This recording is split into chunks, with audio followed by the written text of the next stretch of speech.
សុំសួរបន្តិចបងណាកុំប្រកែប្រកាន់បងអូនថ្ងៃហ្នឹងទទួលបានថាវិការប្រមាណណាចំណងដៃបងអត់មានភ្ញៀវមកអញ្ចឹងបាន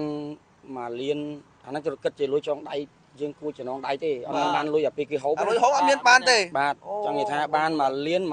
240000សំណាយទៅលើមហូបទាំងអស់ប្រមាណបង8តុកអស់ច្រើនដែរបងបាទកាលពីប្រហែលថ្ងៃមុននេះមានករណីភ្ញាក់ផ្អើលមួយពាក់ព័ន្ធជាមួយនឹងកូនកំឡោះត្រូវបានគេវាយបាទហើយពេលនោះដែរខ្ញុំបានចុះទៅដល់ទីតាំងកន្លែងកើតហេតុបានសាកសួរទៅលើសាកសីជាអ៊ំស្រីម្នាក់ក៏បានប្រាប់មកខាងយើងខ្ញុំថាគឺខាងក្រុមភ្លេងអកេសជាអ្នកបានធ្វើការវាយទៅលើកូនកំឡោះបណ្ដាឲ្យរងរបួសធ្ងន់បាទគ្នាតែអ្នកកាប់ហ្នឹងមិនមែនអ្នកភូមិបងទេមកពីព្រៃវែងមកព្រៃវែងវិញ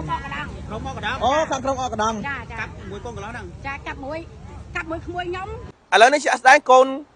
កំមុំបាទគឺជាបងស្រីនៅនឹងកន្លែងកាត់ហេតុនេះគាត់បានសុំធ្វើការបកស្រាយថាជាករណីនេះគឺមិនមែនខាងក្រុមអកេសជាអ្នកវាយទេពីព្រោះក្រុមអកេសនិងកូនកំមុំនិងកូនកំឡោះជាបងប្អូននឹងគ្នាអញ្ចឹងទេដើម្បីឲ្យកុំឲ្យមានការយល់ច្រឡំបន្តទៀតហើយដើម្បីបកស្រាយចម្ងល់ទៅដល់ក្រុមគ្រួសាររបស់បងស្រីសូមធ្វើការបកស្រាយមកកាន់អង្គភិបសាព័ត៌មានយើងនៅក្នុងពេលនេះដើម្បីកុំឲ្យមានការយល់ច្រឡំបាទជំរាបសួរបងប្អូនបងប្អូនគ្នាបាទបងត្រូវជាម៉េចដែរបងខ្ញុំត្រូវកូនកំមុំមកថ្ងៃនេះអាពាហ៍ពិពាហ៍ហ្នឹងមានករណីវាយគ្នាកើតឡើងមែនទេចាជាមួយធ្វើឲ្យបណ្ដាឲ្យប្តីបងហើយជាកូនកំឡោះហ្នឹងរងរបួសចាបងបច្ចុប្បន្ននេះគាត់យ៉ាងម៉េចហើយបងបច្ចុប្បន្នហ្នឹងគាត់នឹងពេទ្យចេញនេះបច្ចុប្បន្នគាត់មិនហើយគាត់នៅស្ថានភាពគាត់នឹងឈឺក្បាលតិចឈឺក្បាលតិចចាខ្ញុំយកឡើងធ្វើឲ្យចកេះទៅទ្រាំមានខាងក្រុមអកកែអកភ្លេងមកហ្នឹងអត់មានទេបងអត់មានទេណាប៉ុន្តែខាងអកេះហើយនឹងភ្លេងនេះគឺបងបង្កើតរបស់ខាងប្តីខ្ញុំអូអញ្ចឹងមិនន័យថាជាបងបង្កើតរបស់ប្តីតែម្ដងចាបងអញ្ចឹងមិនមែនខាងអកកេះហ្នឹងមកវាយខាងប្តីបងទេអត់ពិតដូចគេនិយាយទេពិតបំភ្លៃទេបងអត់មានពិតទេជាក់ស្ដែងបងបានមើលឃើញវីដេអូខ្ញុំសម្ភាសហ្នឹងណាបងបានស្គាល់អ៊ំស្រីដែលបានផ្ដល់បទសម្ភាសខ្ញុំហ្នឹងហ៎និយាយទៅខ្ញុំតាមបានមើលវីដេអូហូលបងមិនតទេចាព្រោះខ្ញុំនៅពេទ្យមើលប្តីខ្ញុំឡើយហ្នឹងខ្ញុំនៅពេទ្យប៉ុន្តែបងប្អូនបងប្រកាសជាបានមើលហើយវីដេអូហ្នឹងតែបានស្គាល់ខ្លះហើយបង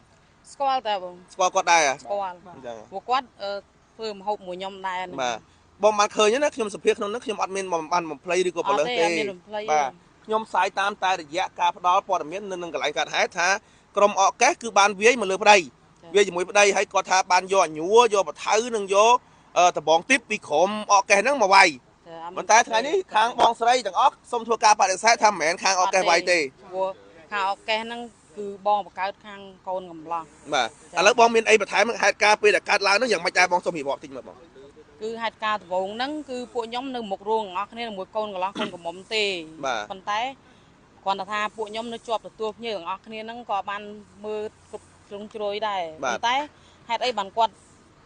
និយាយថាខាងកូនខាងអូខេមកវាយកូនកន្លោះវាអត់ត្រូវទេព្រោះសារអីឲ្យវាយយ៉ាងម៉េចបើបងប្អូនគ្នាហ្នឹងបាទតែអញ្ចឹងខ្ញុំចង់និយាយថាមកប្រាប់សារព័ត៌មានថាកុំបំភ្លៃអត់ត្រូវទេបាទអត់ដូចពាក្យគាត់និយាយទេបាទពេលហ្នឹងខ្ញុំសូមបញ្ជាក់ថាខ្ញុំអត់បានបំភ្លៃទេណាបងប្អូនយើងកុំមានការយល់ច្រឡំខ្ញុំបានកុំយល់ច្រឡំខ្ញុំបានយកព័ត៌មាននៅនឹងកន្លែងកាត់ហេតុសភាសាស្អីអញ្ចឹងទេបើសាកស្អីគាត់និយាយខុសបងអាចមានសិទ្ធចូលមកបកស្រាយនៅក្នុងពេលនេះបានអញ្ចឹងណាខ្ញុំអត់មានបិទសិទ្ធទេបាទសូមបំភ្លឺវិញថាករណីនេះតាមការបញ្ជាក់របស់បងស្រីនិងកូនកំមុំដែលជាបងប្អូនជាមួយនឹងខាងអកេសគាត់បានប្រាប់ថាគាត់ខាងអកេសហ្នឹងគឺមិនបានធ្វើការវាយទៅលើកូនកន្លោះទេពីព្រោះកូនកន្លោះគឺជាបងប្អូនផងគាត់ចាបាទសូមកាត់ទីសូមដើមហេតុដំបូងមុនឈានទៅដល់ការប្រើប្រាស់អំពើហិង្សាតើដើមហេតុដំបូងយ៉ាងម៉េចដែរដែលមហាជនគាត់ឃើញក្នុងវីដេអូកំពុងគាត់ឆ្ងល់គេថាកូនកន្លោះហ្នឹងទៅកាប់ខាងគេគាត់ឆ្ងល់ថារឿងដើមហេតុដំបូងរឿងអីឆ្លោះតោះទៅរឿងអីបានទៅវាយគ្នាហ្នឹងដើមហេតុដំបូងតិចបងមាននិយាយទៅដើមហេតុដំបូងអស់ស្រាអស់ស្រាទៅក៏ប្តីខ្ញុំនឹងឲ្យក្មួយគាត់នឹងទៅទិញស្រាតែគាត់បានទៅទិញស្រាទេបាទនឹងតាមដើមហេតុដំបូងហើយគាត់ឲ្យប្តីខ្ញុំមានបានទៅវាយខាងគេទេអត់មានបានមានអីវាយទេមានបានគ្នាមានបានអីវាយណាគ្នាមិនទាន់ថារៀបដើរទៅសួរទាន់បានដើរទៅសួរដល់ផ្ទះគេទេគេមកវាយបាត់ហ្នឹងខាងគេហ្នឹងខាងគេវាយមករួមវាយទាំងអស់ហ្មងខាងគេអ្នកណាគេមកខាងគេហ្នឹងខាងអ្នក vậy tới khang này khang một phía kia bị hiên ភា tiết គីម្ខាងទៀតហ្នឹងខាងណាខាងអ្នកភូមិ cha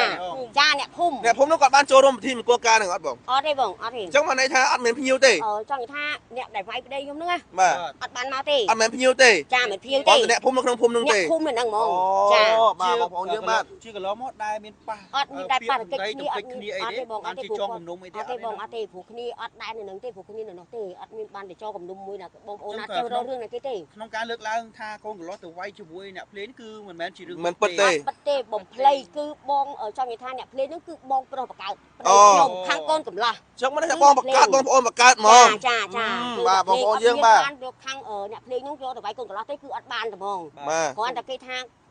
កូនកន្លោះគេវាយឡើងនេះហើយឡើងទ្រមហើយបានបងគាត់បិទភ្លេងទៅមើលទេអត់មានបានលើកតបទៅវាយអត់មានបានប៉ះគេអីម្ដាយទៅដល់បងអូនគាត់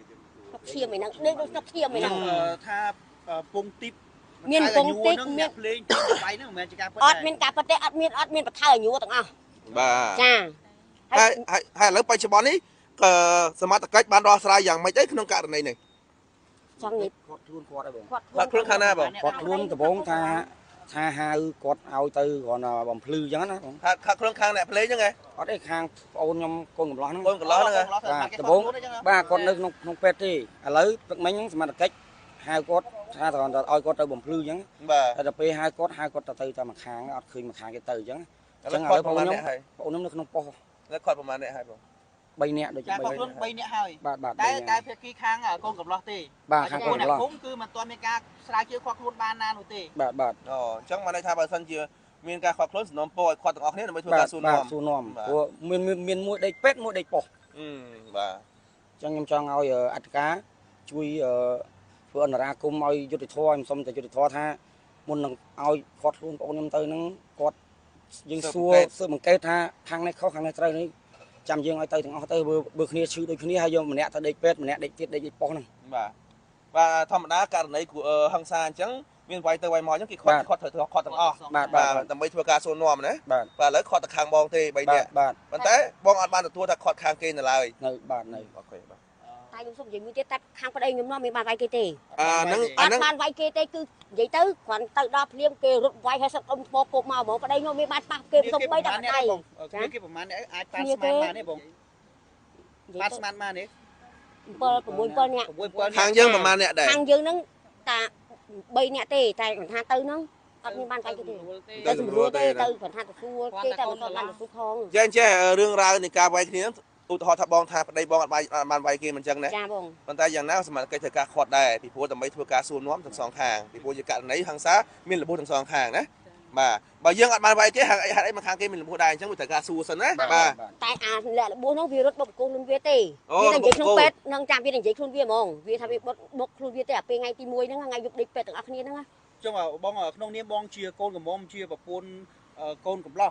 តើបងមានអីសំណុំពរទៅដល់កម្លាំងសមត្ថកិច្ចទេ ថាសូមឲ្យសមត្ថកិច្ចទាំងអស់គ្រប់ថ្នាក់គ្រប់អីទាំងអស់ផ្នែកអីទាំងអស់ជួយឲ្យយកយុត្តិធម៌ផង បាទសូមត្រឹមតែយុត្តិធម៌ ចា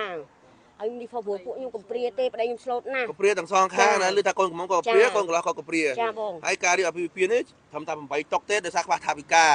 ហើយខាងអកេសហ្នឹងបានបងប្អូនរីស្រាក់គ្នាជួយទេ គាត់ជួយទេ ចុះឥឡូវ អត់មាន បន្ទាប់ពីមានបញ្ហាហើយថ្លៃរោងថ្លៃចុងភៅថ្លៃនេះមានអី មានអីចេញឲ្យគេបង ឲ្យគេទេ បងនៅទី ខ្ញុំបងគេ អូបងអ្នករៀបរ៉ាប់រង បាទខ្ញុំអ្នករ៉ាប់រងអត់ពីប៉ាពីម៉ែខ្ញុំទៅខ្ញុំ សុំសួរបន្តិចបងណាកុំប្រកែប្រកាន់បងអូនថ្ងៃហ្នឹងទទួលបានថវិកាប្រហែលណាចំណងដៃបងអត់មានភ្ញៀវមកអញ្ចឹង បានមកលៀនអាហ្នឹងគិតជាលុយចងដៃយើងគួរចំណងដៃទេអត់បានលុយអាពេលគេហូប អត់លុយហូបអត់មានបានទេ បាទចង់និយាយថាបានមកលៀន240,000 ចំណាយទៅលើម្ហូបទាំងអស់ប្រហែលបង8តុកហ្នឹង អស់ច្រើនដែរបងគាត់ថាអត់មានបានចំណូល អត់មានបានអីទេបានតែពេលស្ពះផ្ទឹមទេ បាទធម្មតាភ្ញៀវគេមកត្រូវការហូបចុកអីតែគេមកដល់អង្គុយគេមិនទាន់បានហូបផងឲ្យយើងទៅឲ្យគេចងមិន ហ្នឹងហើយបង ជាការរបស់គេអញ្ចឹងណាបងយើងអត់ថាគាត់ចងគាត់ថាមិត្តភាពយើងរាប់អានគ្នាបើគេចងយើងក៏ចងមិនចង់អត់ទៅគាត់ថាមិននេះឥឡូវសំបីតែតុករូងខ្ញុំសង្ឃឹមទៅលើអាលុយចំណងដៃហ្នឹង បាទ ដល់ទៅពេល មានរឿងរ៉ាវ មានរឿងរ៉ាវពាក់គេសិនទៅ ពាក់គេសិនណាបច្ចុប្បន្នពាក់គេអញ្ចឹងណា បាទពាក់គេសិនទេ បាទ សុំពាក់គេសិនចាំដល់ថ្ងៃបានពាក់ខែវិបាមកខ្ញុំសងគេវិញទេ ហ្នឹងហើយ ពាក់ខែប៉ាខ្ញុំអត់ត្រែត បាទ បាទប្រិមត្តជនស្ដាប់ទៅគឺរឿងកំសត់ណាបងប្អូនយើងបាទដោយសារតែខាងកូនកំមុំក៏កំព្រាខាងកូនកន្លោះក៏កំព្រាអញ្ចឹងបងជាអ្នករ៉ាប់រងទាំងអស់ដល់ពេលមានរឿងរ៉ាវភ្លាមអត់បានទទួលចំណងដៃពីភ្ញៀវអត់មានអីសងមហូបនឹងតុកការគេទេបច្ចុប្បន្ននេះគឺរងចាំប្រាក់ខែរបស់ឪពុកដែលរត្រែតដើម្បីជួយទៅលើសងទៅលើថ្លៃមហូបហើយនឹងថ្លៃតុកការវិញបងប្អូនយើងហើយបច្ចុប្បន្នសមត្ថកិច្ចបានខាត់ខ្លួនប្តីគាត់ឲ្យទាំងអស់3នាក់អញ្ចឹងទេគាត់មិនមានការទោសមនោះឲ្យទេក្នុងរឿងនេះគាត់ក៏ខាត់ចុះប៉ុន្តែសំណូមពរឲ្យខាត់ម្ខាងទៀតដែរដើម្បីធ្វើការសួរនាំឲ្យមានយុត្តិធម៌ទាំងអស់គ្នាបាទបងជាចុងក្រោយបងមានអីសំណុំពរទៅដល់មហាជនដែលគាត់មានការបាទខមមិននឹងវិបហាទៅលើកូនកន្លោះនៅក្នុងថ្ងៃអាពាហ៍ពិពាហ៍បានបកកើតឈឹងសាដែលមានការយល់ច្រឡំថាកូនកន្លោះអ្នកទៅវាយគេទៅកាប់គេដោយយោងតាមប្រភពព័ត៌មានក្នុងកន្លែងហេតុការណ៍ដែលព័ត៌មានបានធ្វើការផ្សព្វផ្សាយហើយបានចែករំលែកជាច្រើនព័ត៌មានផងដែរបានសេខុបសិនទៅលើ